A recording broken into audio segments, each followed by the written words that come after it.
나는 전능하신 아버지 하나님 천지의 창조주를 믿습니다. 나는 그의 유일하신 아들 우리 주 예수 그리스도를 믿습니다. 그는 성령으로 잉태되어 동정녀 마리아에게서 나시고 본디오 빌라도에게 고난을 받아 십자가에 못 박혀 죽으시고 장사된 지 사흘 만에 죽은 자 가운데서 다시 살아나셨으며 하늘에 오르시어 전능하신 아버지 하나님 우편에 앉아 계시다가 거기로부터 살아있는 자와 죽은 자를 심판하러 오십니다. 나는 성령을 믿으며 거룩한 공교회와 성도의 교제와 죄를 용서받는 것과 몸의 부활과 영생을 믿습니다. 아멘.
할렐루야. 오늘 아침 우리에게 허락하신 하나님 말씀은 야고보서 5장 13절부터 18절까지의 말씀입니다. 야고보서 5장 13절부터 18절까지 하나님의 말씀을 봉독하도록 하겠습니다. 너희 중에 고난당하는 자가 있느냐? 그는 기도할 것이요. 즐거워하는 자가 있느냐? 그는 찬송할지니라. 너희 중에 병든 자가 있느냐? 그는 교회의 장로들에게 청할 것이요 그들은 주의 이름으로 기름을 바르며 그를 위하여 기도할지니 믿음의 기도는 병든 자를 구원하리니 주께서 그를 일으키시리라. 혹시 죄를 범하였을지라도 사하심을 받으리라. 그러므로 너희 죄를 서로 고백하며 병이 낫기 위하여 서로 기도하라. 의인의 간구는 역사하는 힘이 큼이니라. 엘리야는 우리와 성정이 같은 사람이로되 그가 비가 오지 않기를 간절히 기도한즉 3년 6개월 동안 땅에 비가 오지 아니하고 다시 기도하니 하늘이 비를 주고 땅이 열매를 맺었느니라. 아멘. 하나님 말씀입니다. 오늘 말씀은 야고보서 5장 야고보서를 마무리하고 있는 맺음말에 해당하는 부분입니다. 그 중에 제가 특별히 읽었었던 13절부터 18절까지에는 기도에 대한 말씀이 기록되어져 있게 됩니다.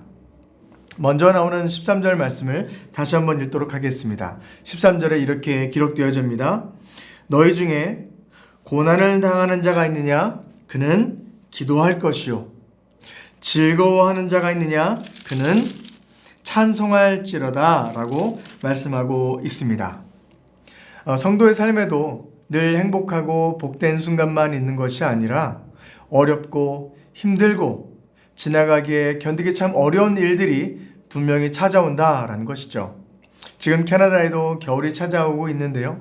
봄, 여름, 가을, 겨울 계절이 변하듯이 사람의 인생 가운데도 밝은 순간이 있고 어두운 순간이 있고 낮과 밤이 있듯이 또 온도차가 있듯이 힘든 역경의 시간과 또 기쁨의 순간들이 있다라는 것을 말해주고 있습니다. 때론 우리 인생이 내가 걸어가면서 왜 주님 나에게 이런 광야의 길을 허락하십니까? 라는 순간들이 또 있게 마련이고요. 또 그 사막과 같은 광야를 지나가다 보면 오아시스를 만나고 행복을 경험하는 그런 순간들도 있다라는 것이죠. 그때 오늘 말씀을 이렇게 말하고 있습니다. 너희 중에 혹시 고난 가운데 있느냐? 그렇다면 기도할 것이고 즐거운 삶 가운데 지나가고 있느냐? 그러면 찬양해야 된다라는 것을 말하고 있습니다. 이 말씀의 중심은 어디에 있느냐? 바로 기쁘나 슬프나 행복하나 어려우나 모든 순간 우리의 시선이 하나님께 맞춰져 있어야 함을 우리에게 알려주고 있습니다. 고난과 역경이 있을 때만 주님을 바라보는 것이 아니고 그때만 주님을 부르짖고 찾는 것이 아니라 기쁘고 행복한 순간에도 변함없으신 하나님을 바라보고 주님께 내 모든 삶의 시선을 맡기고 나아가는 삶의 기본적인 자세가 필요하다라는 것을 우리에게 알려주고 있습니다. 우리의 삶 가운데 어려울 때든지 행복할 때든지 언제나 주님을 바라볼 수 있는 우리가 되기를 간절히 축복합니다. 혹자는 이 말씀을 보며 이렇게 말하기도 합니다. 그래, 고난 가운데 있을 때는 당연하게 기도하게 되는 것이고 즐거운 순간에는 당연히 찬송하게 되는 거 아니냐? 이거는 신앙의 기본 중의 기본이 아니냐라고 말하기도 합니다. 맞습니다. 어떻게 보면 신앙의 기본이라고 할 수 있는 것입니다. 고난 가운데 기도하는 것, 즐거움 가운데에 주님께 찬양하며 감사를 표현하는 것, 어떻게 보면 참 기본 중에 기본이라 할 수 있겠지만 우리는 삶 가운데에 그 기본을 지켜나가지 못하는 순간들도 분명 존재한다라는 것이죠. 고난 가운데 있을 때에 하나님을 바라보고 주님께 간구하는 것이 아니라 때로는 자기 연민에 빠지기도 하고 나의 연약함으로 말미암아 원망과 불평이 쌓여져 나아가는 그런 순간들도 찾아오게 된다라는 것이죠. 뿐만 아니라 행복한 순간에 찾아왔을 때에 주님을 바라보고 주님을 높이는 것이 아니라 자기를 찬양하며 내 삶을 바라보며 자기를 자랑하고 교만하고 또 안일함에 빠져나가는 순간들을 우리가 경험할 수 있다라는 것이죠. 그렇게 인생의 어떤 굴곡의 순간이 찾아올지라도 그거와 변함없이 그거와 상관없이 우리 인생은 주님을 바라보며 살아가는 귀한 복된 인생 되기를 간절히 축복합니다. 그렇게 야고보는 마지막 야고보서를 마무리하면서 우리의 기도의 삶이 우리의 신앙의 기본 중의 기본이 무엇이다? 고난 중에도 주님을 바라보는 것, 기쁨 중에도 주님을 찾는 것, 그것이 필요하다라는 것을 우리에게 알려주고 있습니다. 전도서 말씀을 보면 이런 말씀이 기록되어져 있습니다. 전도서 7장의 14절입니다. 형통한 날에는 기뻐하고 곤고한 날에는 되돌아보아 이 두 가지를 하나님이 병행하게 하사 사람이 그의 장래일을 능히 헤아려 알지 못하게 하셨느니라 라고 기록하고 있습니다. 형통한 날에는 기뻐하고 곤고한 날에는 뒤를 돌아보아 이 두 가지가 하나님께서 우리 삶 가운데 병행하며 끊임없이 나올 텐데 이를 통해 우리의 미래를 우리가 앞날을 헤아려 알지 못하게 하므로 주님을 바라볼 수 있는 인생을 주님께서 우리에게 허락하셨다라고 지혜자는 말하고 있습니다. 그 지혜자의 말처럼 날마다 주님께 내 삶을 맡기고 나아가는 저와 여러분 되길 간절히 축복합니다. 이어지는 14절에는 또 이런 기도에 대한 이야기가 나오게 됩니다. 14절 15절입니다. 너희 중에 병든 자가 있느냐? 그는 교회의 장로들을 청할 것이요 그들은 주의 이름으로 기름을 바르며 그를 위하여 기도할지니라. 믿음의 기도는 병든 자를 구원하리니 주께서 그를 일으키시리라. 혹시 죄를 범하였을지라도 사하심을 받으리라. 아멘. 또 이어지는 기도의 말씀은 혹여나 여러분 가운데에 병든 자가 있습니까? 그렇다면 그 병으로 말미암아 혼자만 앓고 힘들어하는 것이 아니라 내가 함께 믿음의 벗을 하고 있는 사람들에게 또 함께 믿음의 동역자들에게 그 소식을 전해서 함께 기도하며 나아가는 귀한 믿음의 때를 이뤄라 라고 말하고 있습니다. 우리는 병들었을 때에 때로는 이것이 부끄럽기도 하고 창피하기도 하고 이것을 다른 사람들에게 이야기한다고 어떤 변화가 있을까라고 하며 이것을 알려주지 않고 숨기는 경우들이 있다라는 것이죠. 하지만 야고보서는 분명히 말하고 있습니다. 혹여나 너희 가운데 병이 들었습니까? 그렇다면 함께 기도해 줄 수 있는 귀한 신실한 믿음의 동역자들에게 그 기도 제목을 함께 나누어줘 그들과 함께 기도해 주십시오. 그리고 병든 자의 요청을 받았던 그 믿음의 사람들은 당신들은 가만히 있는 것이 아니라 그 소식을 들었다면 당연하게 그들 가운데 나아가서 그를 위하여서 그의 치유를 위해서 함께 믿음을 가지고 기도하라 라고 야고보서는 기록하고 있습니다. 그 기도 가운데 필요한 것이 무엇입니까? 바로 믿음이라 라고 말하고 있습니다. 15절이죠. 믿음의 기도는 병든 자를 구원하리라. 아멘. 하나님 말씀입니다. 너희는 병든 자를 놓고 기도할 때에 어떤 마음으로 기도하라? 믿음을 가지고 기도하라 라고 말씀하십니다. 우리는 어떤 것을 믿는 것입니까? 생명의 근원이 하나님께 있음을 우리는 고백합니다. 모든 것을 주관하는 분은 만군의 여호와 하나님을 우리가 믿고 신뢰합니다.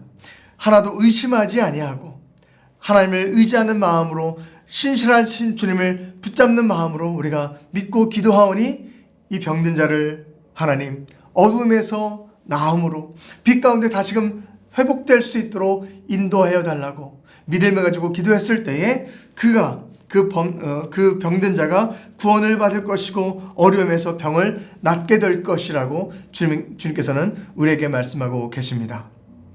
사랑하는 성도 여러분, 혹여나 어려운 길을 걸어가고 계십니까? 주변을 바라보시며 함께 동역할 수 있는 사람들에게 기도를 요청하시기 바랍니다. 혹시 여러분이 그런 기도의 요청을 받으셨습니까? 그러면 믿음을 가지고 그 영혼을 불쌍히 여기며 하나님께 기도하며 나아갈 때에 하나님께서 오늘 말씀하셨던 것처럼 의인의 간구는 역사함이 크다라고 말씀하셨습니다. 여러분의 기도를 통해 하나님의 역사가 나타나는 귀한 축복이 있기를 간절히 소망합니다. 야고보서는 야고보 1장에서도 이런 비슷한 말을 하고 있습니다. 야고보서 1장 5절 말씀입니다. 너희 중에 누구든지 지혜가 부족하거든 모든 사람에게 후히 주시고 꾸짖지 아니하시는 하나님께 구하라. 그리하면 주시리라. 6절 말씀에 이렇게 또 말씀하십니다. 오직 믿음으로 구하고 조금도 의심하지 말라. 의심하는 자는 마치 바람에 밀려 요동하는 바닷물결 같다라고 말하고 있습니다. 믿고 구하면 주님께서 주실 것이다. 하지만 너희 마음 가운데 혹시 의심이 드느냐? 그 의심을 버려놓고 신실하신 주님을 붙잡고 나아가는 간절한 믿음의 기도를 통해 하나님께서는 반드시 일하신다라고 우리에게 말씀을 주신 줄로 믿습니다. 사랑하는 성도 여러분, 기도는 하늘의 능력이 이 땅에 이루어지는 귀한 통로인 줄로 믿습니다. 하나님은 우리의 믿음의 기도를 통해서 하늘의 놀라운 역사가 이 땅 가운데 펼쳐질 수 있도록 그 기도를 통해 주님께서는 일하실 줄로 믿습니다. 이런 기도는 무슨 특별한 기도의 은사가 있는 자에게만 능력이 나타나는 기도입니까? 그렇지 않다라고 성경 말씀 오늘 기록하고 있습니다. 이어지는 17절에 엘리야의 이야기를 적고 있습니다. 17절 18절에 이렇게 기록합니다. 엘리야는 우리와 성정이 같은 사람이로되 그가 비가 오지 않기를 간절히 기도한즉 3년 6개월 동안 땅에 비가 오지 아니하였고 다시 그가 기도하니 하늘이 비를 주고 땅이 열매를 맺었느니라 라고 기록하고 있습니다. 엘리야가 기도했을 때에 이 땅의 비가 3년 6개월 동안이나 그쳤었고 그가 다시 또 기도했더니 하늘이 비를 주고 땅이 열매를 맺게 되었다라는 놀라운 기도의 응답의 메시지를 보게 됩니다. 엘리야기 때문에 그것이 가능한 것입니까? 그렇지 않다라고 기록하고 있습니다. 17절 말씀 다시 한번 보겠습니다. 어떻게 기록합니까? 엘리야는 우리와 성정이 같은 사람이다 라고 적고 있습니다. 우리와 성정이 같다라는 것은 무엇을 나타나고 있느냐? 본성적으로 너희와 동일한 자다. 너희와 큰 다름이 없는 자다. 그도 평범한 하나님의 사람이다 라고 기록하고 있습니다. 우리와 성정이 같은 사람이로되 그가 간절한 마음을 가지고 믿는 마음을 가지고 주를 붙잡고 나아갔을 때에 하나님께서는 그 기도에 응답해 주셨고 놀라운 하나님의 능력이 나타나는 것을 당신들이 보지 않았습니까? 여러분이 기도할 때에 여러분을 통해서도 그런 역사가 나타날 것이라고 야고보서는 우리에게 강력하게 호소하고 있습니다. 특별히 기도에 은사가 있는 사람이 하는 것이 아닙니다. 믿음을 갖고 있는 자, 의심하지 않고 하나님을 온전하게 바라보는 신실한 믿음의 사람이 간절한 마음을 가지고 주님께 기도하며 나아갔을 때에 그 기도가 하늘을 움직일 것이고 하늘의 놀라운 역사가 이 땅에 펼쳐지는 놀라운 일이 펼쳐질 줄로 믿습니다. 사랑하는 성도 여러분, 오늘도 여러분 삶 가운데 많은 기도할 제목들이 있으십니까? 간절한 마음을 가지고 신실한 믿음을 가지고 하나님께 아뢰며 나아가십시오. 하나님께서 그 기도를 결코 땅에 떨어지지 않게 하시고 주께서 들으시고 놀라운 결실과 열매를 맺어갈 수 있는 귀한 결실로 하나님께서 우리에게 다시금 돌려주시는 역사가 나타날 줄로 믿습니다. 함께 기도하겠습니다. 사랑이 많으신 하나님 아버지 감사합니다. 우리에게 부족하나마 기도할 수 있는 마음을 주시고 믿음을 주셔서 하나님을 바라보며 주님을 붙잡고 나아갈 수 있도록 인도해 주시니 감사합니다. 믿음의 기도는 하늘의 능력이 땅 가운데 임할 수 있는 귀한 통로라고 말씀하셨사오니 하나님, 우리 사랑하는 성도들의 기도를 통하여서 그 삶 가운데에 하나님의 놀라운 역사를 경험할 수 있도록 인도하시고 붙잡아 주옵소서. 이 모든 말씀 살아계신 예수 그리스도의 이름으로 감사하며 기도드립니다. 아멘. 하늘에 계신 우리 아버지, 아버지의 이름을 거룩하게 하시며 아버지의 나라가 오게 하시며 아버지의 뜻이 하늘에서와 같이 땅에서도 이루어지게 하소서. 오늘 우리에게 일용할 양식을 주시고 우리가 우리에게 잘못한 사람을 용서하여 준 것 같이 우리 죄를 용서하여 주시고 우리를 시험에 빠지지 않게 하시고 악에서 구하소서. 나라와 권능과 영광이 영원히 아버지의 것입니다. 아멘.